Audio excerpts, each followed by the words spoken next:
Уважаемые коллеги, добрый день. У нас сегодня сразу несколько крупных, значимых событий в транспортной отрасли.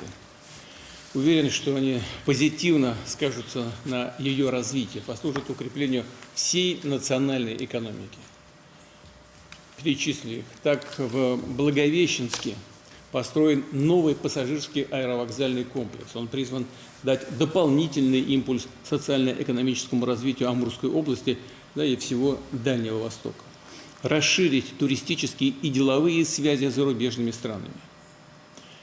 Далее, в Ростовской области на реке Дон завершен первый этап создания Багаевского гидроузла, который обеспечит крупнотоннажное судоходство и рост объемов грузоперевозок в направлении Азово-Черноморского бассейна. Там глубина будет до 4 метров, насколько я знаю.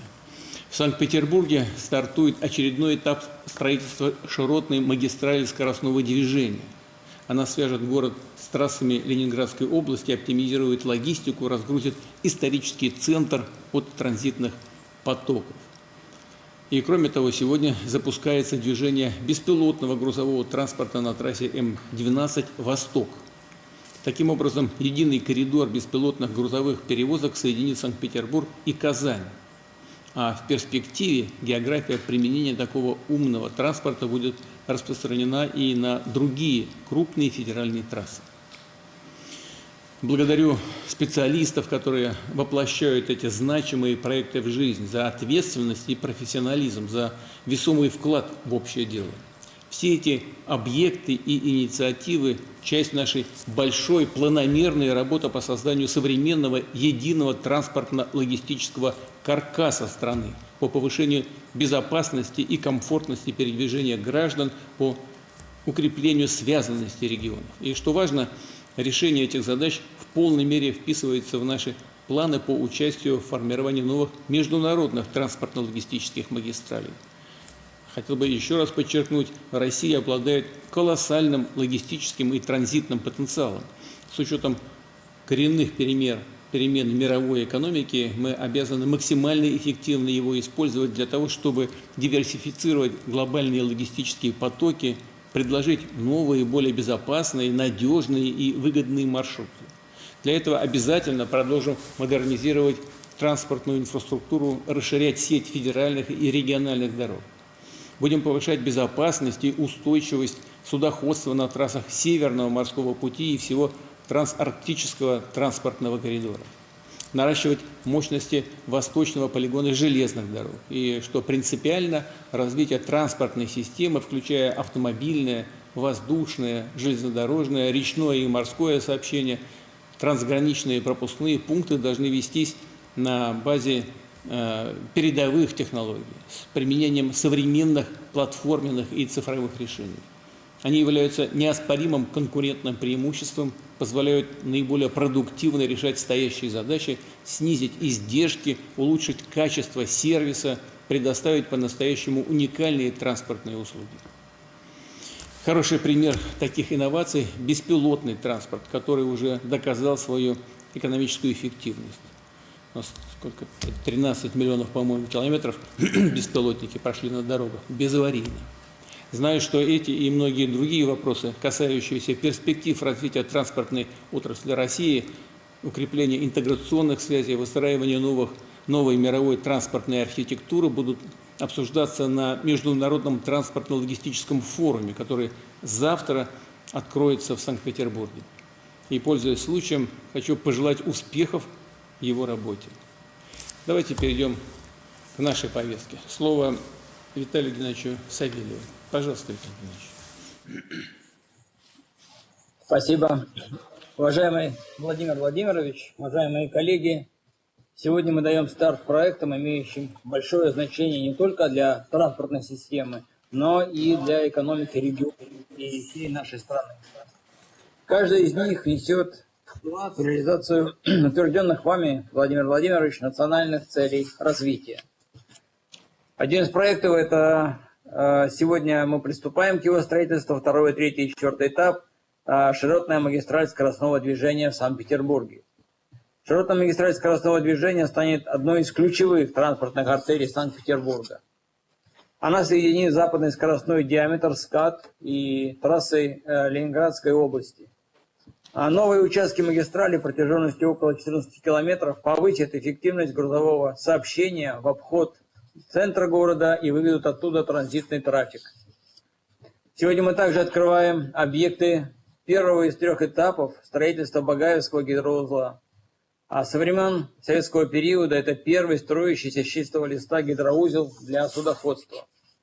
Багаевский гидроузел расширит возможности перевозок внутренним водным транспортом между Азово-Черноморским бассейном и портами Ирана, Казахстана, Туркменистана и Азербайджана на Каспии. Завершение мероприятий по строительству Багаевского гидроузла в будущем позволит обеспечить проход судов с осадкой 3,6 метра на Дону. Следующий объект – аэропорт Благовещенска. Новый терминал международного аэропорта Благовещенск после реконструкции стал в 4 раза больше старой по площади. Его пропускная способность выросла в 2 раза. В прошлом году аэропорт Благовещенска принял более 1 миллиона пассажиров. Новый комфортный терминал позволит обслуживать около 2 миллионов человек ежегодно. Запуск беспилотных грузовых перевозок по трассе М12 «Восток» реализуется в рамках нашего федерального проекта «Беспилотные логистические коридоры». В 2023 году мы начинали с 3 грузовиков. Сегодня парк высокоавтоматизированных грузовиков 3-го уровня автоматизации на дорогах общего пользования вырос до 95. Рассчитываем, что разрабатываемые бизнесом технологические решения и формируемая правительством нормативно-правовая база позволят довести число беспилотных грузовиков на дорогах до 4000 к 2030 году. Все эти проекты имеют огромное значение для нашей страны. Над ними работают лучшие отечественные ученые, инженеры и строители. Их успешная реализация – наш совместный вклад в будущее страны. Уважаемый Владимир Владимирович, разрешите передать слово министру транспорта Андрею Сергеевичу Никитину. Прошу вас.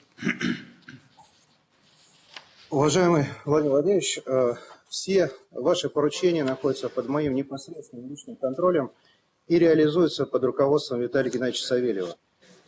Несколько слов хотел сказать, прежде всего, по Багаевскому гидроузлу.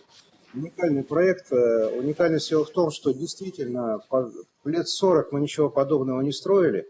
В процессе строительства более 40 федеральных сметных нормативов были обновлены. И сегодня мы готовы такие гидроузлы строить и в России, и, если надо, предлагать нашим дружественным странам наши технологии для масштабирования. Это самый современный на сегодняшний день построенный на базе современных технологий гидроузел. Благовещенск – ключевой центр российско-китайского сотрудничества. В 2025 году мы открыли обновленный автомобильный пункт пропуска Кани-Курган. Пропускная способность выросла в 4 раза. Сегодня открываем пассажирский терминал аэропорта и в ближайшее время планируем 26-27 год открыть канатную трансграничную пассажирскую дорогу.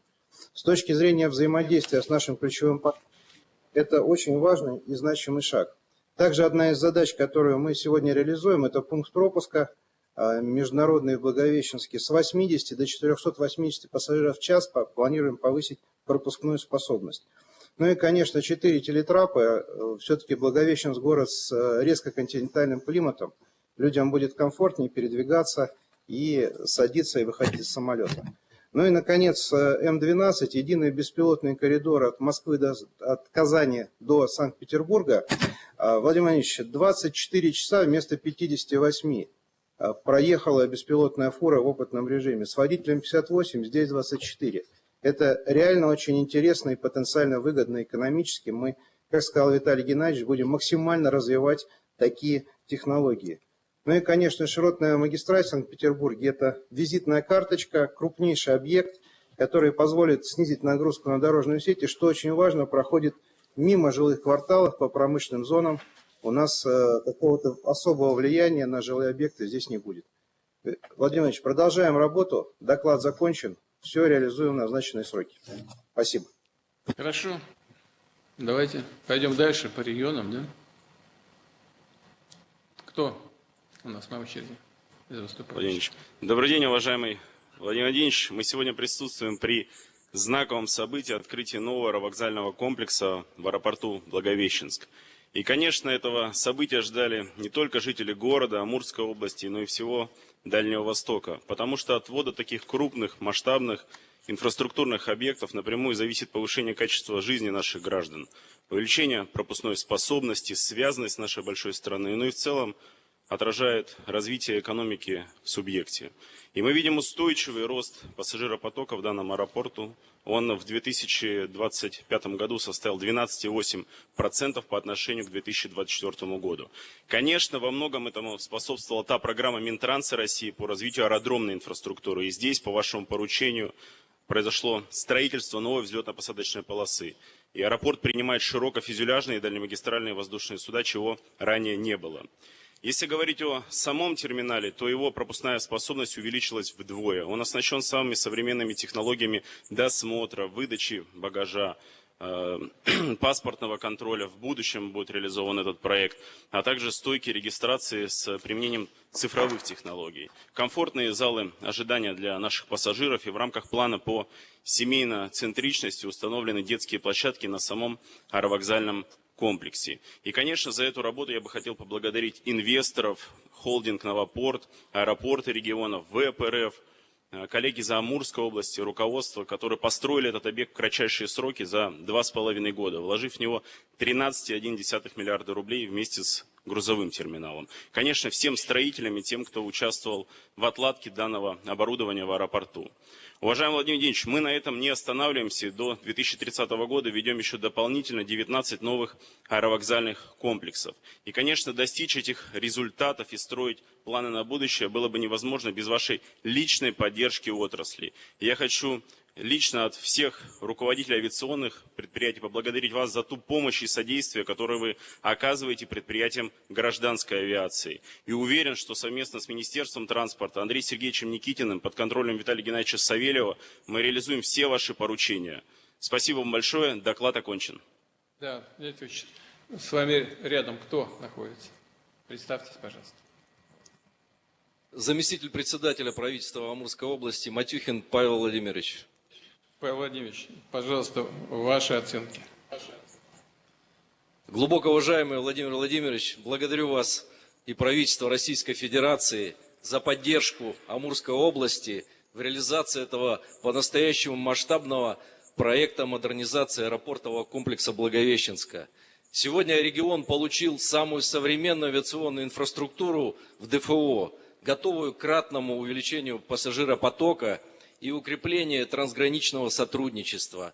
Этот проект не только повышает качество жизни наших жителей, но и открывает новые перспективы для экономического роста, туризма и международного сотрудничества. Регион становится полноценным международным хабом на границе с Китаем. Это наше стратегическое преимущество, это новое качество жизни для дальневосточников. И мы уверены, Владимир Владимирович, лучшее еще впереди. Спасибо вам большое за внимание к Амурской области, за возможности, которые вы предоставляете для развития региона. Готовы к запуску объекта. Павел Владимирович, действительно, событие серьезное. В несколько раз сразу увеличились возможности комплекса. И, конечно, уверен в том, что он будет эффективно использоваться, тем более, что восточное направление приобретает сегодня особое значение.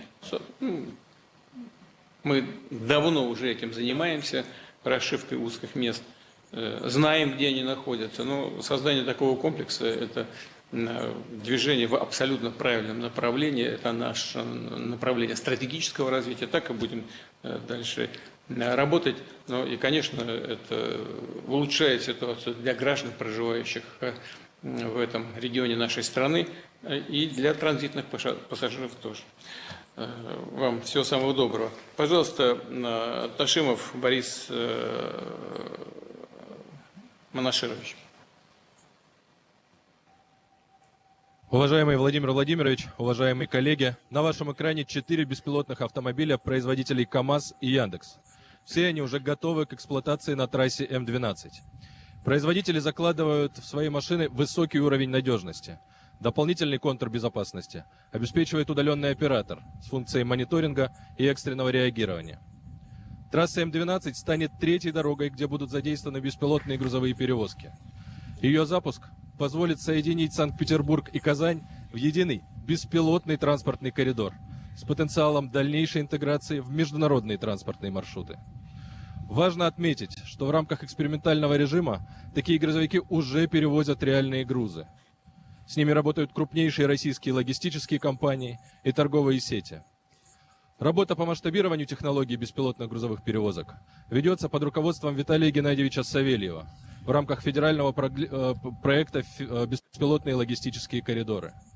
Мы рассчитываем, что уже с 2028 года беспилотные грузовики смогут работать на всех дорогах общественного пользования.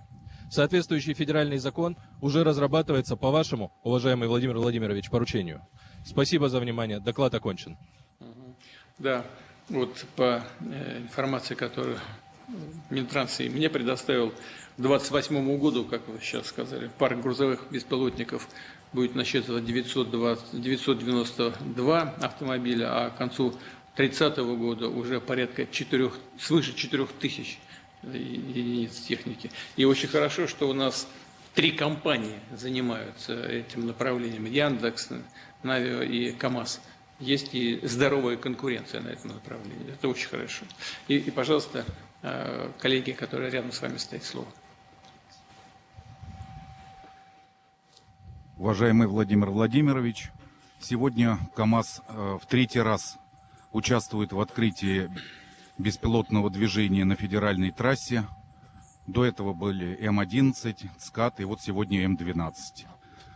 Полагаем, что это самое надежное, самое яркое свидетельство готовности нашей промышленности, нашего транспортного дорожного комплекса, производителей и, конечно, КамАЗа решать самые яркие, самые амбициозные инновационные задачи на благо Российской Федерации. Спасибо.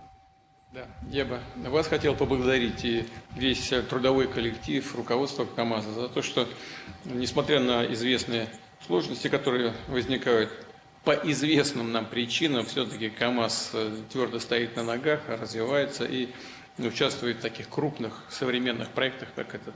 Вам всего доброго, желаю вам успехов. Пожалуйста, Пышевой Алексей Александр Иванович. Уважаемый Владимир Владимирович, уважаемые коллеги, в первую очередь Багаевского гидроузла – это ключевой элемент опорной сети внутренних водных путей Российской Федерации. Ее полное строительство позволит увеличить пропускную способность Нижнего Дона с 8 до 27 миллионов тонн. Развитие проекта повысит рентабельность судоходных перевозок по международному транспортно-логистическому коридору Север-Юг и даст импульс к восстановлению флота типа река-море.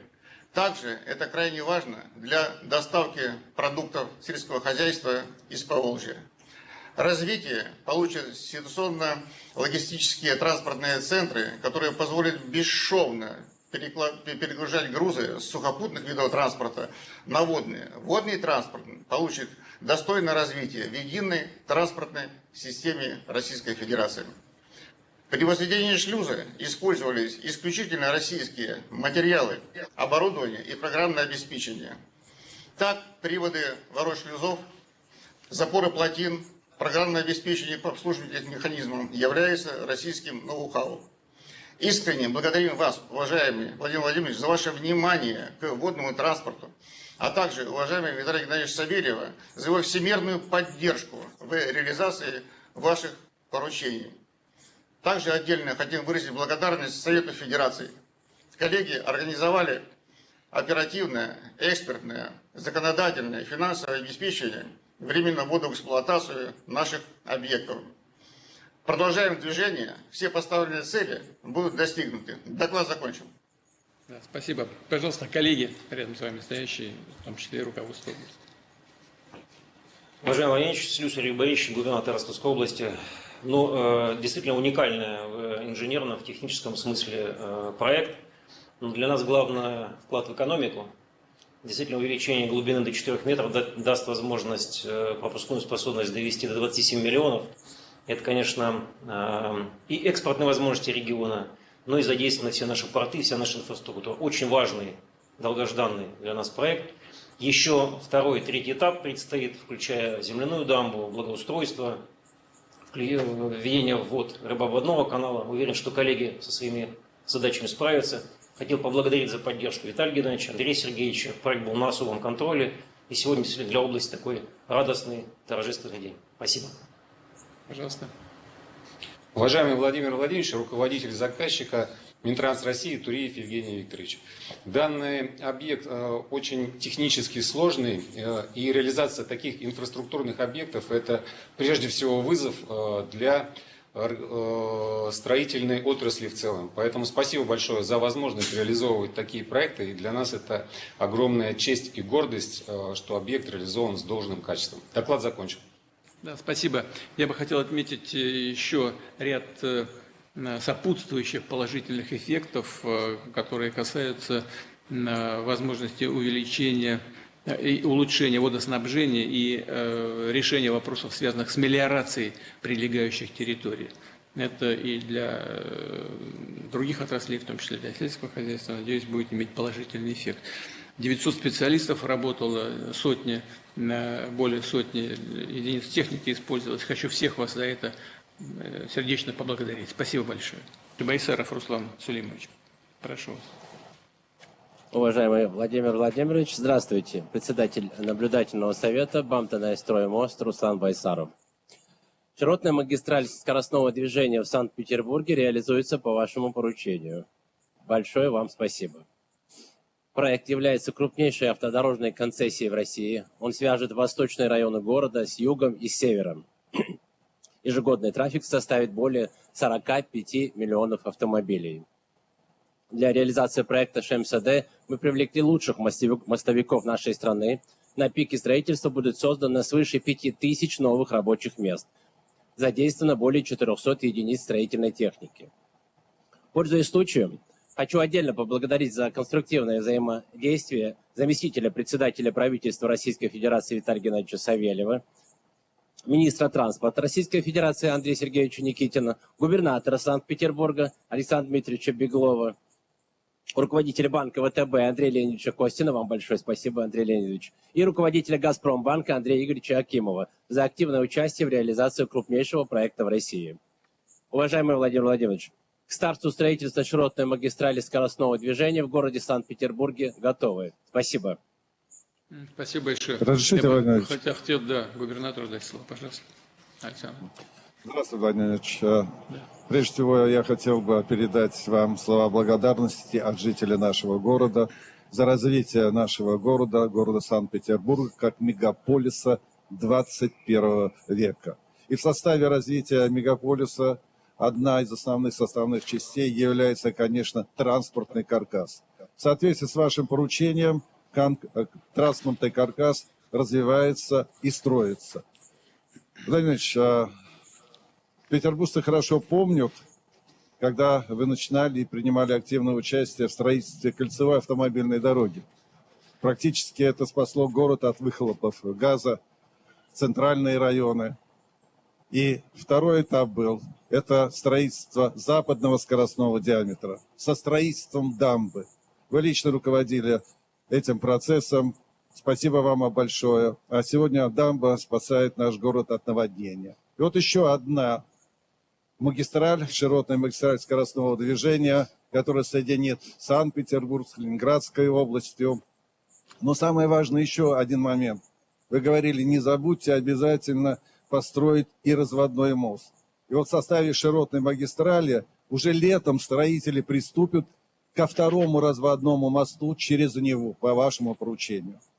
Хочу доложить вам, что ваше поручение по строительству разводного моста через Неву Большого Смоленского успешно продолжается. Строители опережают график. Я думаю, что в ближайшие годы мы порадуем наших жителей города 2 разводными мостами. Владимир Ильич, еще раз хотел поблагодарить вас от имени жителей за внимание к нашему городу. Особые слова благодарности правительству Российской Федерации, строителям, ВТБ банку, другим участникам строительства. Вы нас учите работать слаженно, как единая команда. И хочу сказать, что у нас это получается. Мы готовы дальше выполнять ваши поручения. Благодарю за внимание. Я так правильно понял, что рядышком там как раз руководитель ВТБ Андрей Леонидович, да? Уважаемый Владимир Владимирович, это уже 5-й крупный проект в области транспортной инфраструктуры, который банк ВТБ реализует в партнерстве совместно с администрацией города. И скажу как есть, все эти, ни один этот проект без вашего непосредственного участия, ваших командирских решений, наверное, трудно было бы, если возможно, осуществить, за что вам огромное спасибо. Но мы на этом не остановимся, у нас с губернатором большие планы, как по развитию транспортной инфраструктуры, так и других проектов. В частности, планируем создать новый крупный культурный центр на территории Адмиралтейского острова, потому что Петербург часто называют культурной столицей России, поэтому будем работать и на этом направлении тоже. Спасибо за внимание. Сейчас. Петербург всегда называли культурной столицей России. Надеюсь, и будут в будущем так говорить о Петербурге. Вот. Ну, вам спасибо большое, в любом случае, за ваше участие в финансировании этого проекта. Казалось бы, это уж не такой длинный участок, 15 километров всего, но 6 полос, и это очень важная городская трасса, которая позволит городу легче дышать и лучше передвигаться людям поможет. И это серьезная работа, тем более впереди еще следующие участки строительства. По-моему, общий объем где-то там 270 миллиардов еще предстоит. Срок окончания 31 год. И надеюсь, что все наши планы по этому направлению и по этому конкретному проекту будут реализованы качественно и в срок. Вам большое спасибо всем. Пожалуйста, передаю слово Андрею Сергеевичу Никитину. Уважаемый Владимир Владимирович, просим вашего разрешения на старт работ по строительству широтной магистрали скоростного движения, ввод в эксплуатацию готовых объектов и запуск беспилотного движения на трассе М12. Разрешаю. С Богом. Уважаемые пассажиры, новый терминал международного аэропорта.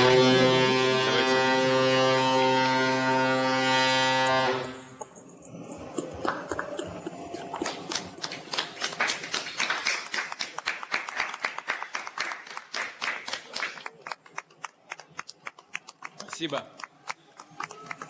Всем спасибо.